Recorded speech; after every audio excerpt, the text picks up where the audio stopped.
1980 का दशक भारतीय राजनीति का एक ऐसा दौर था जब देश में एक ही पार्टी का वर्चस्व था और एक नई सोच, एक नए विकल्प की जरूरत महसूस की जा रही थी जो भारत जैसे विविध देश की आकांक्षाओं को पूरा कर सके। ऐसे समय में स्वर्गीय श्री अटल बिहारी वाजपेयी जी का उदय हुआ। एक कवि हृदय नेता, महान वक्ता और अडिग राष्ट्रभक्त। वर्ष 1980 में वे भारतीय जनता पार्टी के संस्थापक अध्यक्ष बने। अपने दूरदर्शी विचारों और प्रभावशाली भाषणों से उन्होंने पार्टी में नई ऊर्जा का संचार किया। 1980 से 1986 तक वाजपेयी जी के नेतृत्व में भाजपा केवल बनी ही नहीं बल्कि उसे एक मजबूत वैचारिक आधार भी मिला।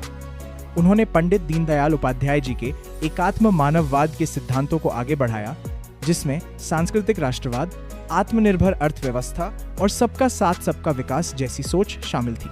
1984 के लोकसभा चुनावों में पार्टी को केवल 2 सीटें मिलीं, जो एक बड़ा झटका था। इसके बावजूद वाजपेयी जी डगमगाए नहीं। उन्होंने पार्टी के भीतर एकता और अनुशासन स्थापित किया, जमीनी स्तर पर कार्यकर्ताओं को सक्रिय किया और क्षेत्रीय दलों से गठबंधन कर भाजपा का दायरा पूरे देश में फैलाया। 1986 में जब उन्होंने पार्टी अध्यक्ष का दायित्व सौंपा, तब तक भाजपा एक युवा संगठन से निकलकर एक मजबूत और विश्वसनीय विपक्ष बन चुकी थी।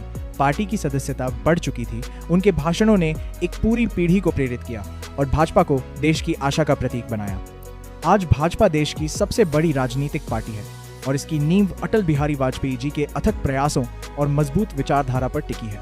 उनकी विरासत हमें सिखाती है कि सच्चा नेतृत्व केवल पार्टी का ही नहीं बल्कि राष्ट्र का निर्माण करता है।